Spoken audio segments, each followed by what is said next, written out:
میرے پیارے بہنوں اور بھائیوں، آج کی سب سے پیاری بات، سخاوت یہ ہے کہ اپنا مال خرچ کرو۔ سخاوت یہ ہے کہ اپنا مال خرچ کرو، دوسروں کے مال پر نظر نہ رکھو۔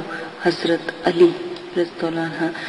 رزق کی فراغی کا وظیفہ، اگر آپ تنگی کا شکار ہیں اور آپ چاہتے ہیں رزق کی تنگی دور ہو جائے، پریشانی دور ہو جائے، گھر کے مسائل ختم ہو جائیں، کاروبار میں اللہ پاک آپ کی غیب سے مدد کریں، کاروبار میں برکت ہو جائے، تجارت میں برکت ہو جائے، ملازمت مل جائے، ملازمت میں برکت ہو جائے، آپ کو ایک ایسا وظیفہ بتاؤں گی جس کے کرنے سے انشاءاللہ بے پناہ رزق کے دروازے کھل جائیں گے۔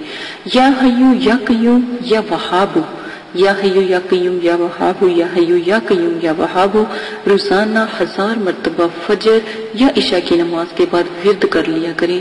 آپ روزانہ یہ عمل کرتے رہیں، انشاءاللہ زندگی میں کبھی رزق کی کمی نہیں آئے گی۔ یہ وہ بہن بھائی بھی کر سکتے ہیں جو ملازمت کے لیے پریشان ہیں، کاروبار کے لیے پریشان ہیں۔ یہ وظیفہ بہت موجب اور بہت مفید، بہت نایاب ہے۔ الحمدللہ اللہ پاک ضرور آپ کو کامیاب کریں گے۔ اجازت دیجیے گا، اپنا خیال رکھیے گا۔ اللہ حافظ۔